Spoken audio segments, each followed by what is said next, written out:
Oi pessoal, hoje eu vim ensinar para vocês um xarope super fácil para fazer para tosse. É um xarope expectorante e mucolítico, então vai melhorar bastante a sua tosse se você tiver secreção.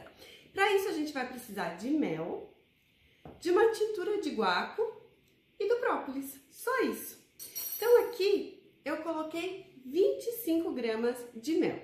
Se o teu mel não tiver muito fluido, esquenta ele um pouquinho, né, para ele ficar mais fluidinho, porque no inverno às vezes ele dá uma engrossada.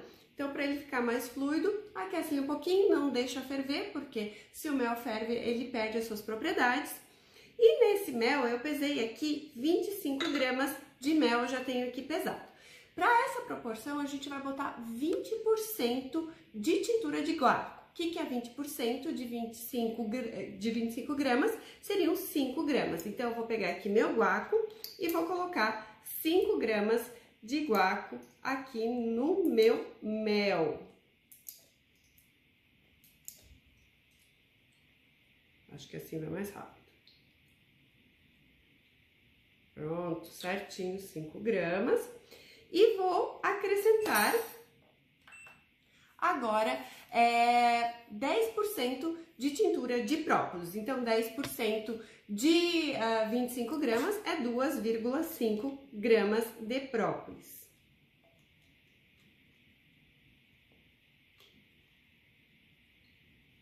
Pronto, adicionado também.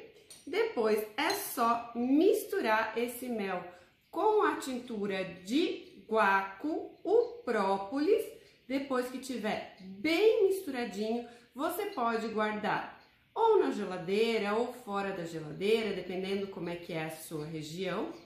E você vai tomar como? Você vai tomar uma colherzinha de chá 3 vezes ao dia. Esse é um xaropinho super fácil de fazer, com mel, tintura de guaco e própolis. Vai melhorar bastante a sua tosse, vai ajudar você a expectorar e você vai ficar melhor. Olha só, tá prontinho o xarope.